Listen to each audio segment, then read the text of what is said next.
En agricultura, la familia, la empresa y la innovación se unen en Empresas Familiares e Innovación.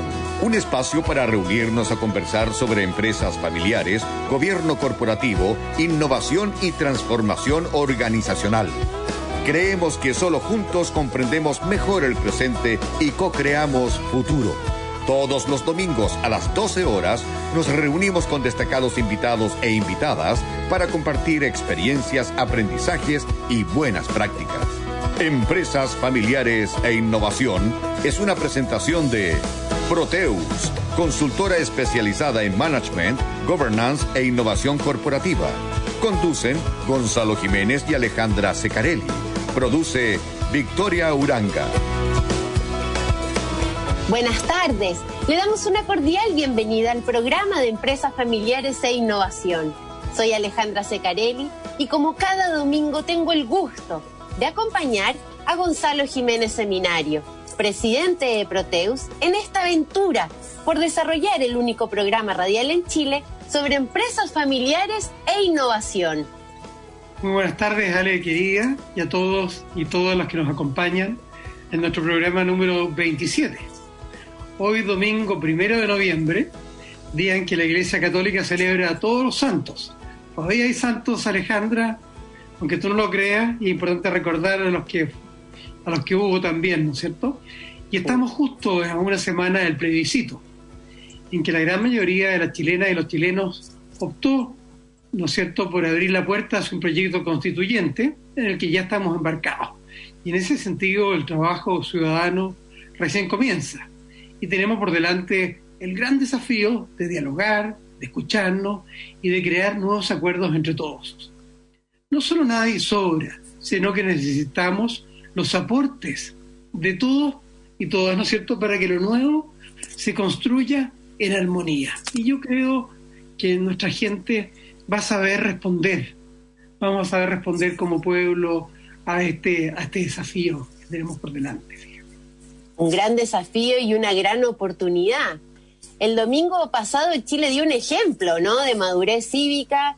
Recordemos que concurrieron a las urnas más de 7,5 millones de electores en plena pandemia, lo que hace que esto haya sido también la mayor votación en número absoluto de la historia, ¿no?, de lo que tenemos en memoria. Por lo tanto, viene muy bien, Gonzalo, comentar también la columna que publicaste en el sitio web de Radio Agricultura, porque dialoga perfecto con esto que estamos comentando. Lleva por nombre Salvémonos. ¿Por qué tan provocativo? Bueno, yo creo que debe haber estado la palabra gravitando en las mentes de muchos que estos días, ¿no es cierto?, y con tantas incertidumbres y dudas y tensiones, etcétera. Y en realidad, más que una provocación, que puede parecerlo, ¿no es cierto?, es una invitación colectiva, ¿no es cierto?, a estar conscientes y poner lo mejor que cada uno podamos, ¿no es cierto?, en este camino en que ya estamos recorriendo, en el que sin duda hay mucho riesgo, hay incertidumbre, pero como enfatizamos siempre lo que creemos en la innovación, hay puras oportunidades para nosotros si nos manejamos bien y somos conscientes, reflexivos y cuidadosos. Bueno, en tu columna afirmas que más que nunca debemos reforzar el valor de la palabra. Vos lo has dicho muchas veces. ¿Por qué ese énfasis? Bueno, como diría el doc Maturana, ¿no es cierto?, Humberto Maturana, somos seres que nos constituimos en el lenguaje. Y la palabra es esencial para construir acuerdos, confianza y co-crear nuevas realidades. ¿Y qué más co-creación, no es cierto?, que la que nos toca como país.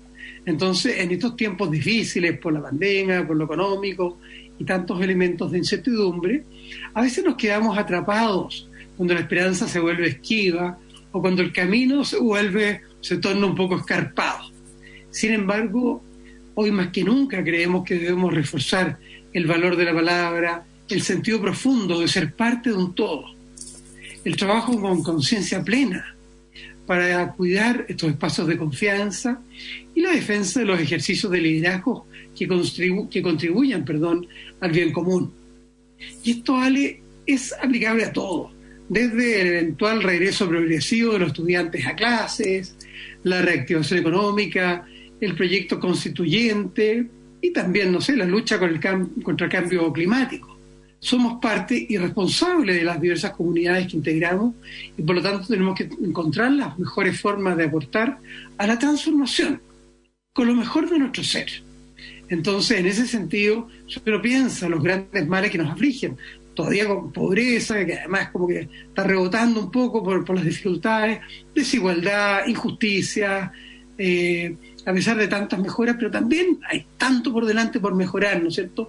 El mismo daño que le hemos hecho a la naturaleza no se van a resolver por sí mismos, ¿no es cierto? Entonces se requieren grandes acuerdos que se inician en lo local, en lo territorial, en las familias, en las organizaciones y en las empresas de las que somos parte.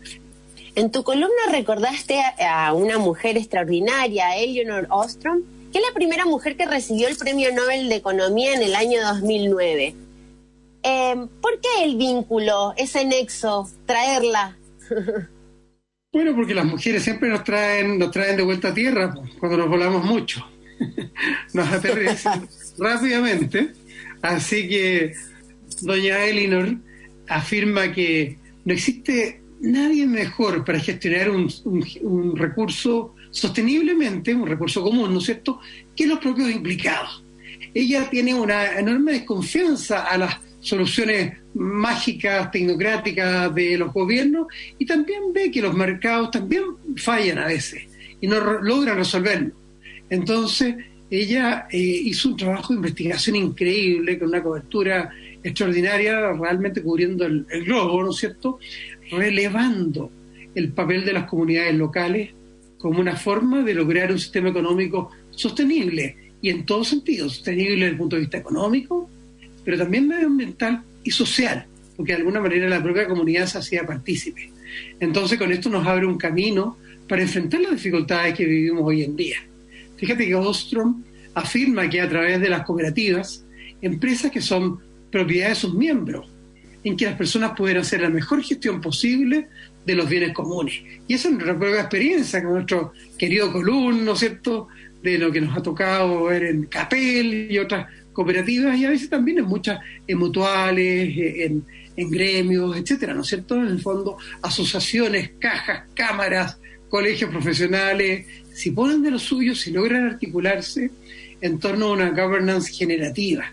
Quiero decir, un gobierno corporativo basado en la reflexión y el discernimiento, y capaz de hacerse las preguntas respecto del propósito de fondo, que se alimente de la experiencia y recoja el aprendizaje, y que de esa manera actúe como un intérprete del sentido colectivo y, por si acaso, por si las moscas veríamos, ¿no es cierto?, mantenga un alto nivel de autocrítica respecto de su forma de llevar a la práctica los valores compartidos.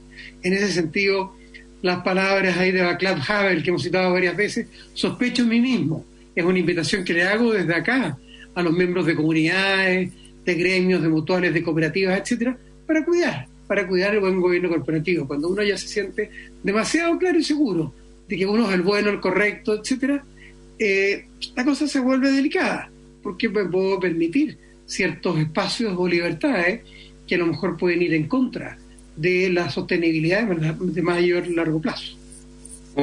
En tu columna también destacas las 8 reglas de Ostrom, donde propone que para abordar los problemas complejos y propios del autogobierno, como la acción colectiva, se consideren, ¿no?, para resolver. Entonces, ¿cuáles de estas 8 te parecen que tienen, cuáles son estas 8 y cuáles te parece que tienen la mayor dificultad también respecto del escenario y desde lo que nos congrega a todos?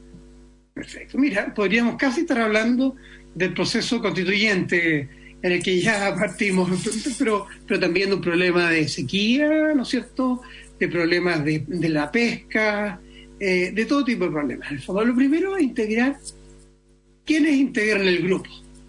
Y acá hay un viejo dicho, un amigo, que siempre decía, los que somos los demás palomos. Juan Alberto Ryan, que le mando un abrazo desde acá, con su famoso dicho hace muchos años. Y eso quiere decir que tenemos que ver de quiénes son los integrados. Por ejemplo, en el proceso constituyente somos todos los chilenos. En una comunidad, ¿no es cierto?, de pescadores, bueno, la comunidad de pescadores en ese sentido, o los que comparten el agua o lo que fuera, tan relevante en la agricultura. Entonces, ese es el primero. En segundo lugar, es por lo tanto ajustar las reglas de gobierno o de autogobierno a las necesidades y condiciones locales. No sacamos nada con importar soluciones tecnocráticas diseñadas en lejos, cuando en realidad en la práctica uno puede encontrar las mejores soluciones, porque la necesidad tiene que haber hereje, dice el dicho, y hay que resolverla. Asegurarse, en tercer lugar, que aquellos que están afectos a las reglas participen en la posibilidad de ajustarlas, ayornarlas, ¿no es cierto?, adecuarlas, actualizarlas en el tiempo.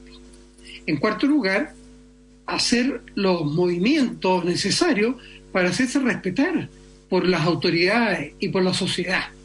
Eso es muy relevante también, ¿no es cierto?, porque en el fondo así también nos ganamos nuestro espacio a poder autodecidir en ciertos ámbitos. Por ejemplo, acá los que estén en el proceso constituyente, bueno, que sean respetados por todos los que estemos a la espera de las propuestas que se nos hagan. Y respetar también, por supuesto. Ser capaces también de monitorear el buen comportamiento de sus miembros. Esa parte es vital. Y la verdad que efectivamente parte a lo mejor de nuestro desafío en el ámbito político es que el monitoreo del buen comportamiento ha sido un poquito laxo, ha sido un poquito entre pares, entre amigos, y entre bueyes no hay con nada. Estoy un poco cargado los dichos hoy día, parece. En el fondo, entonces eso también Elinor Ostrom nos recuerda. Monitoreemos el buen comportamiento. Incluso plantea que se debieran poder usar sanciones graduadas para corregir desviaciones. O sea, primero te aviso, después te doy la advertencia, y después a lo mejor vendrá un pegar en los dedos, figurativamente hablando, en ese sentido. Y también, asociado a esto mismo, vienen el usar métodos prácticos y simples para resolver controversias. Eso es muy, muy importante, y tú y yo, Ale, lo sabemos, porque sabemos que el tema que la resolución de controversias, manejo de conflictos, resolución de conflictos, ocupa gran actividad en nuestro mundo de las empresas familiares. Lo mismo ocurre en este espacio de las comunidades y a lo que nos invita Ostrom. Y forjar un sentido de responsabilidad compartida por cuidar este patrimonio común, el bienestar, la paz, la no violencia, la tranquilidad, el progreso, condiciones más equitativas, etcétera, con una perspectiva sistémica que nos integre. Ahora, si tú me preguntas cuál de todas estas es como la más difícil, la más desafiante, yo diría que tomaría de las que plantea Ostrom, y diría que en realidad es que los que están, digamos, en el volante, con el volante en la mano, que están conduciendo el proceso, entiendan que se deben a los que están detrás de ellos. Y que por lo tanto se conecten con las necesidades y realidades.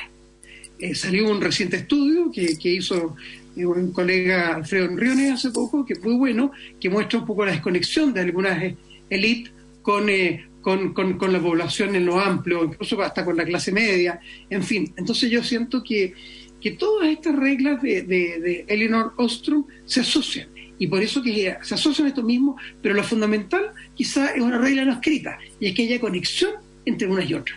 Y por eso en el fondo, en general lo de Ostrom funcionaba, se aplicaba más a comunidades un poco más pequeñas. Acá como que tenemos que tener un ejercicio de representación, hay un desafío. Por eso no te olvides de quién te nominó y a quién te debes, que esa sería la regla número 9. Y 9 es un número también muy cabalístico, así que casi tan cabalístico como el 8. Así que a lo mejor se lo podemos proponer a doña Elinor Ostrom en ese sentido. Y por eso está el tema de que nadie sobre y que busquemos, ojalá, articulaciones y significados comunes, ¿no es cierto?, para generar un reparto equitativo de los costos que todo proceso puede implicar, ¿no es cierto?, y también de los beneficios. Bueno, me encanta que también al final de tu columna termine con un llamado específico a los emprendedores innovadores. Bueno, es que efectivamente son estas personas que con talento, que con trabajo, con sensibilidad en el fondo, se constituyen en esto que a mí me encanta llamarle emprendedores institucionales, que de alguna forma cambian para mejor nuestras reglas del juego. Nos permiten avanzar en el desarrollo de nuevas formas de relacionarnos, de vincularnos y de ir co-construyendo. Y de esa forma ir, en el fondo, avanzando hacia lo bueno y lo nuevo que estamos co-creando como sociedad. Y con esa invitación, y a que todos y todas participemos co-creando lo nuevo y a llegar a acuerdos buscando el bien común, vamos a cerrar este primer bloque del programa, pero no sin antes dejar presentada a nuestra invitada del día de hoy, mujer extraordinaria también, María Trinidad Álvarez, quien es coordinadora ejecutiva del Laboratorio de Estudios I+D+I, empresarial del Centro de Innovación UC Anacleto Angelini. No se vayan, ya volvemos. Estamos en el programa de Empresas Familiares e Innovación con Gonzalo Jiménez Seminario.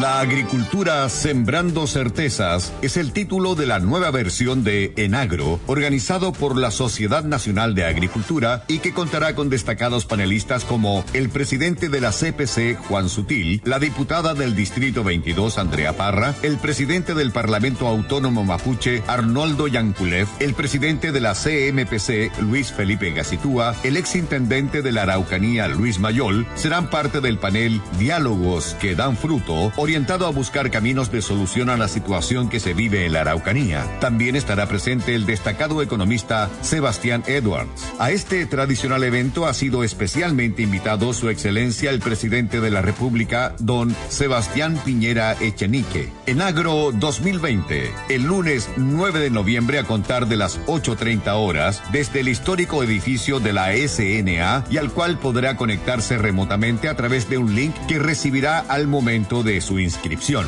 Todos los agricultores están invitados a participar. Inscríbase entonces enviando un correo con sus datos a enagro2020@sna.cl. Auspician Banco de Chile, Banco Santander, Rabo Finance, Colún y Radio Agricultura. Hola, hola. Estamos muy felices aquí con los niños y niñas con cáncer de la Fundación Nuestros Hijos. Ya, pues tía, ríase, ríase.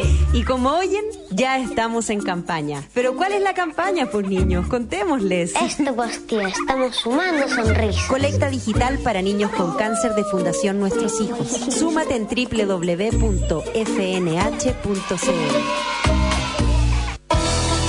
En agricultura estamos en Empresas Familiares e Innovación con Gonzalo Jiménez Seminario. Ya estamos de vuelta. Queremos que sean muchos los que se quieran sumar como auspiciadores en esta aventura por compartir aprendizajes sobre familias empresarias e innovación. Y como lo habíamos anunciado en el día de hoy, nuestra invitada es María Trinidad Álvarez. Trinidad lidera el Laboratorio de Estudios de I+D+I empresarial del Centro de Innovación de la Universidad Católica, área responsable de generar estudios y herramientas de gestión empresarial sobre transformación, innovación y emprendimiento. Pero Tini además es mamá de 3 niños chiquitos, además profesional, ingeniera civil, UC, que también tiene un máster en Administración Pública y Economía en la London School of Economics, y además es magíster en Ciencias de la Ingeniería de la Pontificia Universidad Católica. Y también importante destacar que en su trayectoria fue la cofundadora de la corporación Abriendo Puertas y cumplió cargos relevantes en la administración pública. Muy bienvenida, Trini, querida. Una alegría seas parte de este espacio. Quiero agregar además que con la Trini hemos tenido el gusto de hacer clases juntos de temáticas de emprendimiento, innovación en la Universidad Católica. Nos hemos entendido muy bien. Así que, bueno, una profesional muy destacada, muy responsable, muy aguda y asertiva. Así que muy bienvenida, pues. Muchas gracias, Gonzalo. Siempre un gusto estar en conversación contigo y nada, pues feliz aquí de poder tener una conversación durante esta mañana de domingo. Trini, te invito a ir de lleno al estudio hecho por la Fundación Endeavor y también por el Centro de Innovación UC, que difundieron recientemente, que tiene que ver con título, ¿no? Scale Up en Chile, protagonistas de la reactivación económica, por título. Y desde ese lugar, ¿cuál es la definición de una empresa scale-up? ¿Y por qué serían claves para el proceso de reactivación? Mira, nosotros en este estudio que hicimos en conjunto con Endeavor, consideramos la definición de scale-up basada en los criterios de OECD, que es que son empresas que crecen al menos 72,8% en 3 años, de forma acumulada, lo que es más o menos un 20% al año en un periodo de 3 años consecutivos, teniendo como una base el número de empleados como mínimo de 10 empleados en el periodo inicial de crecimiento acelerado. Esa fue la definición utilizada. Y bueno, con respecto a tu pregunta de la importancia de la reactivación, estamos hablando de empleos, ¿no es cierto?, de cuánto es lo que van a generar en los empleos estas empresas, y nosotros pudimos observar que durante el periodo 2015 y 2018, el 1% de las empresas en Chile correspondientes a estas scale-ups estaban generando alrededor del 40% de los nuevos empleos en ese periodo. Por lo tanto, vemos que ciertamente van a tener un rol, y lo tienen hoy día, de cara a la reactivación económica. Qué notable. Quería agregar, quizás como de la beta más académica en el fondo, en términos de que esta es una categoría que en nuestro país no se conoce mucho. Siempre estamos hablando de los startups, o sea, son startups, en el fondo, que están partiendo y que es una categoría muy valiosa, muy importante, y Corfo tiene una labor muy, muy, muy fuerte, ¿no es cierto?, de apoyarlas, que de hecho muchos emprendedores me han dicho que es como el epicentro del emprendimiento en Chile, el rol que juega Corfo, y el Centro de Innovación de la Universidad Católica sin duda está muy presente en ese sentido. Pero acá viene como que en el fondo van y como que expanden las fronteras de nuestro conocimiento, ¿no es cierto?, en introducir estos scale-ups, estas empresas de fuerte crecimiento, que en el fondo, claro, uno diría pueden ser muy chicas, de 10 personas, pero sin embargo, qué notable el dato que tú nos das, que el 40% del empleo pueda generarse. ¿Por qué tiene ese impacto tan grande, dirías tú, Trini? Bueno, estas son empresas que logran crecer de manera muy rápida y escalan de manera muy rápida en un corto tiempo, ¿cierto? Entonces, van requiriendo distintos tipos de servicios y distintos tipos de talentos en el interior de sus equipos, y por lo tanto van empujando muchas nuevas áreas dentro de esta misma organización. Y eso permite también generar estos empleos, y yo creo que hay que tener súper claro que son empleos formales. Ese es un concepto súper importante de poder considerar al minuto de hablar de la reactivación, ¿no es cierto? Y justamente porque hoy día en la pandemia estamos viendo que ha incrementado, ¿no es cierto?, la informalidad. Entonces, hoy día el poder contar, ¿no es cierto?, con empresas que entreguen buenos empleos y de calidad es un factor súper importante. Y Trini, ¿cuánta antigüedad tienen estas empresas? Porque algunas, bueno, con 10 empleados pueden ser muy nuevitas. ¿Cuál es como el rango de antigüedad de las mismas? Mira, estas empresas en general, a ver, para poder tal vez caracterizarlas un poquito mejor, ¿no es cierto?, son empresas que efectivamente, como tú decías anteriormente, no son startups, son empresas que se concentran principalmente en los segmentos de empresas medianas. Nosotros hablamos de empresas medianas extendidas porque son pequeñas que están llegando al segmento de mediana y grandes que están recién saliendo tal vez del segmento mediana. Lo importante es considerar que esta variable se calcula en base al número de empleados, no al número de ingresos por venta. Y en cuanto a la edad en particular, son empresas que en general, el 65% de las scale-ups tiene al 2018 10 años o menos. Sin embargo, no se concentran en empresas que tienen principalmente 3, 4 años. Yo creo que eso es importante de considerar. Son empresas que ya tienen sus años recorridos, han tenido altos y bajos, ¿no es cierto?, que les han permitido justamente avanzar en este camino de escalar. Los datos también nos muestran que aunque están en todo Chile, hay una alta concentración en Santiago, Trini. ¿Cómo lees eso a la luz del rol de las políticas públicas? Sí, mira, bueno, ciertamente Chile sabemos que es un país, ¿no es cierto?, centralizado. La geografía no ayuda mucho tampoco a eso. La zona central y en particular la región metropolitana vemos que se concentran la mayoría de las empresas y que es justamente lo que también está pasando en las scale-ups. Y esto puede deberse también por razones logísticas, de costo, acceso a servicios necesarios para la operación, en fin. Sin embargo, viendo el impacto que están teniendo este tipo de empresas en el empleo, ¿cierto?, y que logran escalar rápidamente, me hace todo el sentido del mundo el poder incentivar que estas empresas logren moverse a otras regiones justamente para poder responder a la necesidad de generación de empleos en las localidades tal vez más afectadas por la pandemia, donde se requiera reactivar mucho más esta economía, donde se ha visto más dañada. Entonces, al preguntarme tú de cara a las políticas públicas, creo que el poder moverlas hacia allá, generando los incentivos correctos, nos podría generar una reactivación tan anhelada. Estaba pensando, Trini, que es interesante la combinación de la necesidad de reactivación que tú mencionas, ¿no es cierto?, con la pandemia. Porque efectivamente la pandemia hoy en día nos revertió, como que nos tomó y como cuando tú tomas algo de pintura y la tiras contra la pared, queda revertido por todos lados, ¿no es cierto?, en ese sentido. Entonces, pues, obviamente hay personas hoy en día instaladas en lugares bien distintos de Chile que nunca pudieron trabajar de ahí. Entonces probablemente hay un efecto combinado ahí que se puede estar como articulando, ¿no?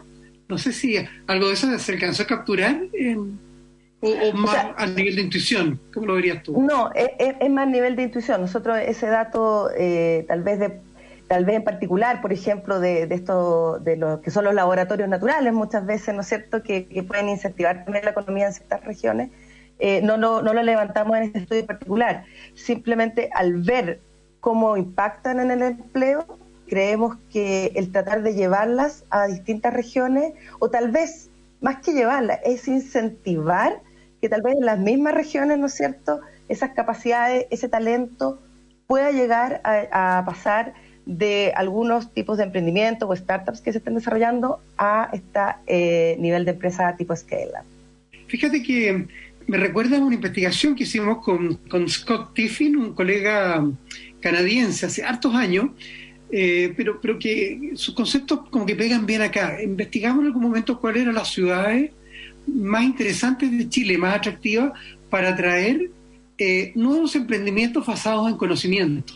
Y esto me resonó muy directamente con lo que me dices ahora, o que estás comentando ahora, porque efectivamente las ciudades, en la medida que se vuelven más gratas, más atractivas, ya habían conceptos de tolerancia a los estilos de vida, permitir en el fondo ciertos grados de libertad. Incluso parece que Richard Florida, que quizás lo has leído, ¿no es cierto?, hablaba del concepto que casi donde había más graffiti, de repente había más capacidad de atraer nuevos emprendimientos basados en conocimiento. Pero se refería sobre todo a que hay un mundo cultural pujante que se está moviendo. Entonces puede ser buen negocio para las ciudades o comunas de Chile el estimular la creación cultural, porque puede ser una forma de decir, oye, mira lo que tengo y además puedo trabajar acá, ahora que ya se instaló no para todos, por supuesto, pero para mucho el trabajo remoto.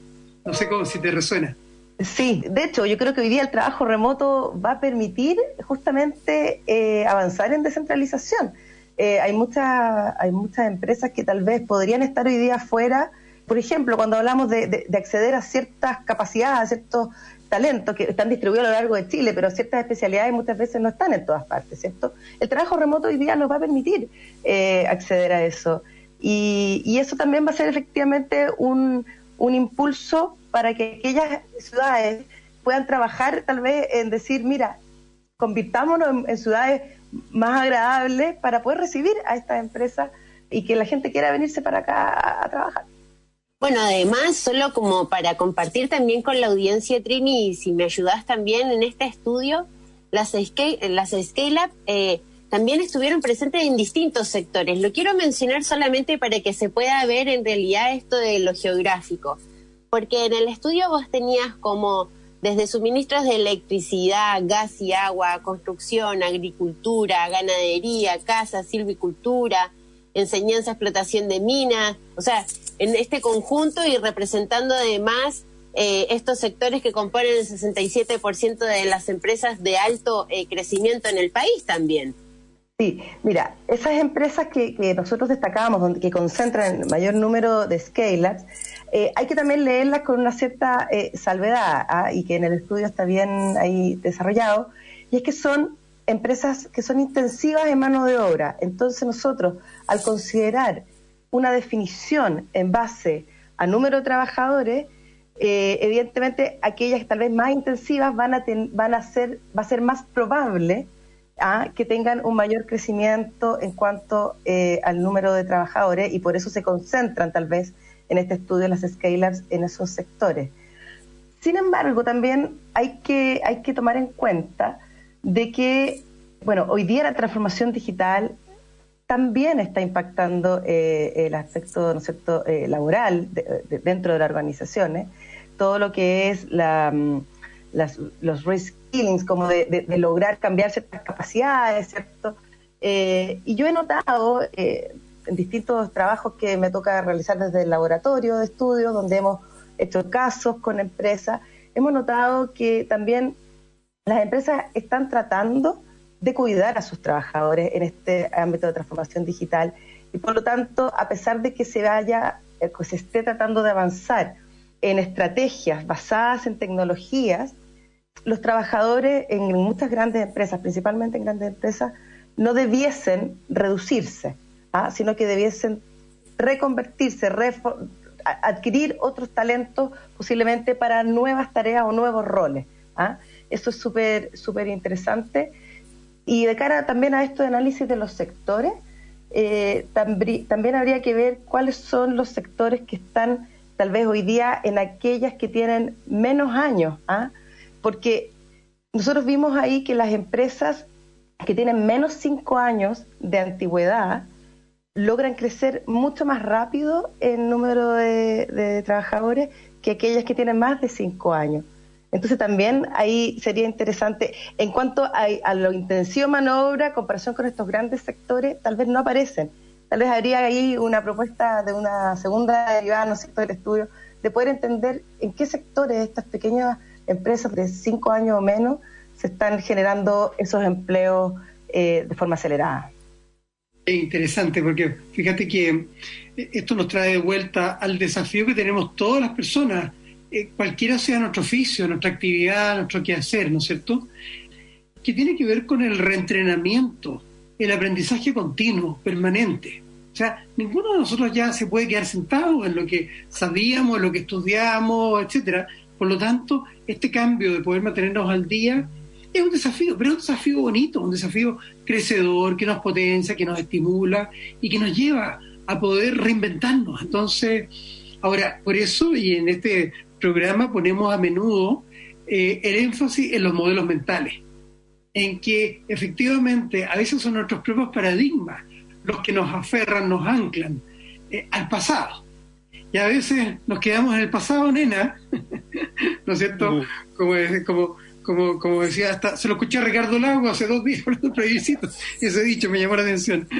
No te quedes en el pasado, nena. Yo creo que pega mucho en eso. No, ninguno de nosotros puede quedarse en el pasado. Todos tenemos que estar en este cambio. Entonces, creo que este estudio aporta mucho para poder tener una mirada más dinámica, más proyectiva respecto de lo que viene hacia adelante.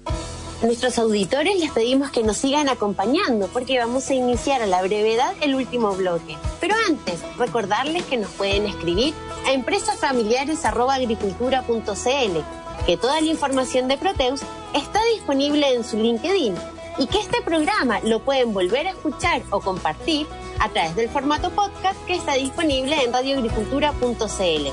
Ya volvemos, estamos en Empresas Familiares e Innovación con Gonzalo Jiménez Seminario.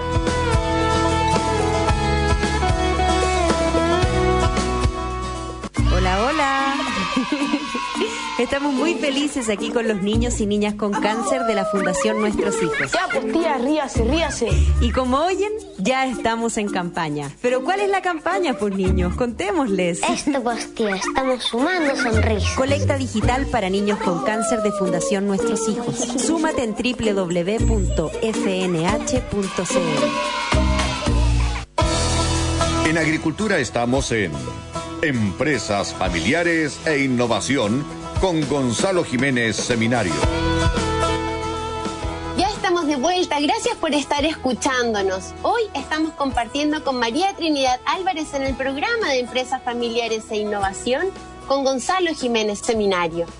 Trini, y a pesar de lo importante que resultan las scale-up en nuestra economía, el mismo estudio muestra que el número no ha aumentado de forma significativa entre el año 2008 y 2018, mientras que el total de empresas se duplicó en el mismo periodo. Y desde ese lugar preguntarte, ¿es posible hacer recomendaciones al Estado y al gobierno? Por ejemplo, ¿cómo deberían ser las políticas de innovación y de formación de talento entonces? Sí, mira, ese dato es súper interesante de analizar porque efectivamente durante el periodo de 10 años, 2008-2018, vimos que el total de empresas en Chile se había duplicado, pero que las scale-ups en general se mantenían en torno al mismo número, alrededor de 5.000. Entonces, ahí te das cuenta también en dónde están los incentivos de las políticas públicas para la generación de nuevas empresas. Y te das cuenta que no están en este segmento, no están tal vez con toda la fuerza que uno quisiera, ¿no es cierto?, en este segmento de alto crecimiento. Y por lo tanto, ahí, y tal vez más aún, reforzado por el contexto actual, ciertamente las políticas debiesen ir también dirigidas o con especial énfasis en aquellas que están generando el empleo, en aquellas que están aportando este crecimiento país desde ese ámbito. Y para poder hacer eso, ¿qué es lo que nosotros visualizamos? Ahora, hay que tener claro una cosa, el estudio no permite identificar qué variables o la causalidad de ciertas variables en este crecimiento acelerado, sino que nosotros podemos determinar estamos viendo qué variables permiten generar competitividad y que sabemos que son claves para la aceleración. Y entonces creemos que ahí es donde hay que poner estos focos, ¿cierto?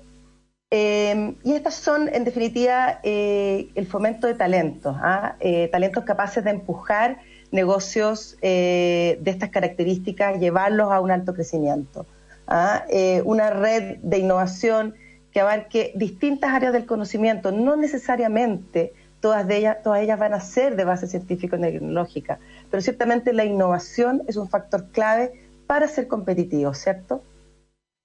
Y creo que el tercer punto que revisábamos nosotros en el estudio es el acceso a financiamiento desde el punto de vista de las inversiones, ¿no es cierto?, acceder a un mercado de venture capital más robusto y también a un acceso a un mercado global, ¿no es cierto?, que genere esa tracción necesaria para dar este gran paso. Entonces, estas políticas debiesen estar enfocadas, creemos, al menos, en estos tres aspectos para generar un ambiente propicio para esta aceleración. Qué buena observación, Trini, creo que es muy relevante y se conecta con lo que habíamos conversado previamente, ¿no es cierto?, respecto del fenómeno que uno observa en Alemania, lo que le conocen el Mittelstand, ¿no es cierto?, esta empresa de talla intermedia, que es una forma un poco más coloquial. De hecho, cuando hay algunos libros escritos sobre esto, que se conoce a una tremenda categoría base de empresas alemanas de tamaño medio, Mittelstand, refleja algo por el estilo, y que efectivamente son grandes líderes tecnológicos, son muy fuertes, pero son empresas medianas, pequeñas en el fondo, no son grandes, y que efectivamente desarrollan a su talentos técnicos. Los alemanes en el fondo son ingenieros, incluso doctores en ingeniería, muchos de ellos, y que han convertido a Alemania, por una fuerte orientación a la exportación que tiene este Mittelstand, en un líder tecnológico. Entonces nos dice, ahí tenemos modelos súper atractivos e interesantes. Fíjate que, bueno, por varias razones tengo mucha conexión con Francia, y en Francia están tratando de replicar esta categoría del Mittelstand. De hecho, hay una categoría en que se piensa las empresas de taille moyenne, de tamaño intermedio le llaman, en que justamente tratan de generarse políticas de cara a este tipo de organizaciones. Entonces yo creo que estás absolutamente en lo cierto. Y otros que están más cercanos a estos fenómenos probablemente ya lo han advertido, y es importante que nuestro Estado y agencias estatales que van en esa dirección de gobierno se vayan moviendo en esa dirección, me parece a mí. Oye, y justamente con respecto a eso que tú acabas de mencionar, Gonzalo, tal vez me gustaría incorporar un dato que estamos también pronto a presentar este martes, que es justamente cómo el I+D, ¿no es cierto?, que es este paso previo a la innovación, hoy día logramos demostrar empíricamente que es una palanca muy, muy necesaria para poder acceder a estos mercados globales, para la internacionalización. Y cómo la colaboración, que también es un factor relevante, la colaboración en I+D es significativo en aumentar la capacidad exportadora de las empresas nacionales. Entonces, cuando nosotros hablamos de estas scale-ups, ¿no es cierto?, y todo lo que significa la base del conocimiento, sí vemos que ahí también hay un aspecto que hay que abordar para poder ampliar estos mercados. Fíjate, es que no me resisto a comentarle a la Trini un caso que estudiábamos con mis alumnos ahí de la Escuela de Ingeniería esta semana. Muy bonito, miramos un tema totalmente distinto, pero son exactamente las mismas lógicas de las que tú hablas. Vimos el fenómeno del desarrollo del cubismo. Imagínate, ingenieros estudiando el desarrollo del cubismo, para que vean la maravilla de esta Escuela de Ingeniería de la Católica. ¿Y por qué? Porque nos fijamos en el rol que habían jugado Pablo Picasso con Georges Braque, que era como su partner. De hecho, hay pinturas que tú las pones al lado, el portugués se llama una, cuando tú las pones al lado y no sabes quién es de quién, todo el mundo las confundía. Y ellos todo el tiempo estaban tratando de resolver problemas técnicos que se encontraban en su pintura, empezaron a hacer papier collé, papeles que pegaban, etcétera, otras cosas, y era una colaboración permanente, y era tan así que nunca daban una obra por terminada, sino hasta que el otro había dicho, ya, está ahí listo. Entonces, de alguna forma, independiente de quién la hiciera, entonces había incluso una especie de colaboración competitiva, amistosa, y de ir rompiendo. Entonces calza perfecto con lo que tú dices en otro ámbito. Efectivamente, ahí demostramos la colaboración universidad-empresa y empresa-empresa sí son significativas en incrementar el acceso a los mercados internacionales. Entonces, imagínate, también ahí, ¿no es cierto?, las políticas públicas debiesen ir con un foco de generar mayor colaboración entre los actores del ecosistema. Ya, pero espérense, porque si seguimos soñando de esta manera y suponiendo que son solo dinámicas positivas asociadas a las scale-up, ok, ya, pero igual, Trini, ¿cómo sería nuestra realidad, país, si existiera un número mayor de negocios que crecieran de forma acelerada? ¿Te das el permiso de soñar con nosotros un momento?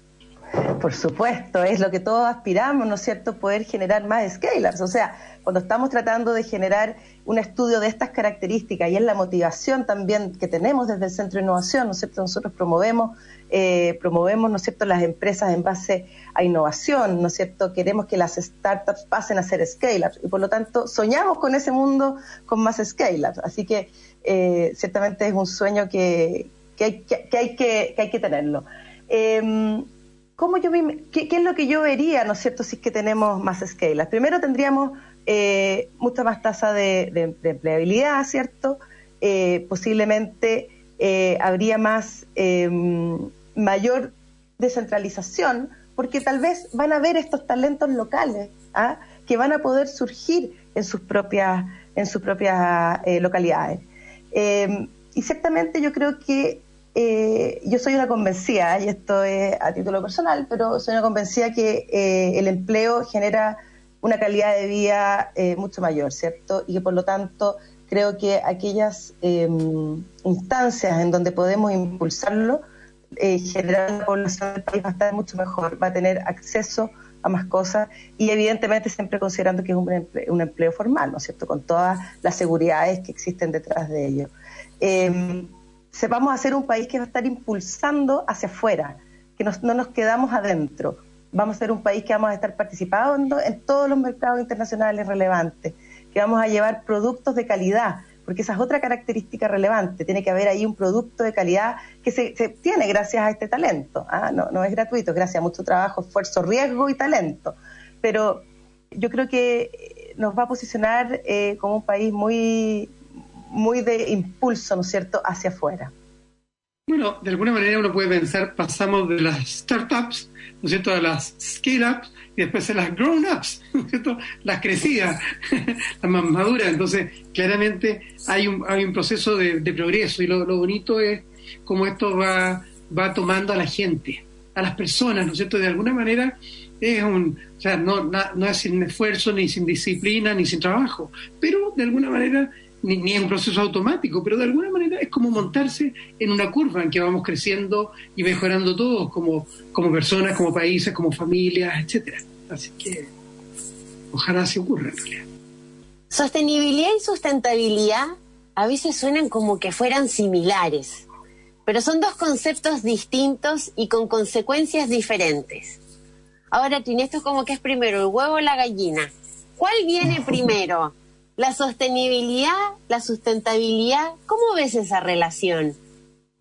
Sí, mira, yo creo que son dos conceptos que van bastante de la mano, porque cuando hablamos de sostenibilidad del crecimiento, que fue un poco lo que nosotros abordamos también en el estudio, de hacer posible que este crecimiento fuera más allá de estos 3 años, que es difícil poder mantener, ¿no es cierto?, un crecimiento de alrededor del 20% anual por más de 3 años. Pero sin embargo, mantenerse al alza, eso es lo que nosotros tratamos de apostar, y por eso también creemos que todo lo que se refiere a las capacidades de innovación son relevantes para esta sostenibilidad, son un factor clave para que el crecimiento sea sostenible.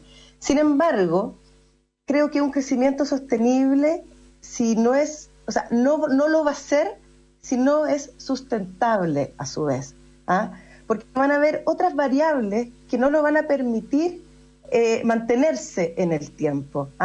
Tenemos, la sustentabilidad se puede ver desde distintos ambientes, y la sostenibilidad, cuando hablamos en concepto general y no de crecimiento, también abarca muchas cosas. Hay temas de derechos laborales, ¿no es cierto?, hay temas medioambientales, de derechos humanos, temas éticos, de transparencia, anticorrupción, ¿no es cierto? Todo eso está incorporado. Por lo tanto, un crecimiento sostenible que no esté incorporando estos elementos difícilmente va a ser realmente sostenible en el largo plazo. Eso es lo que yo creo, y más aún hoy día, en donde hoy día la sociedad está mucho más exigente, y está bien que sí lo sea, pero está mucho más pendiente también de que hay ciertas cosas que no pueden pasarse a llevar, ¿no es cierto?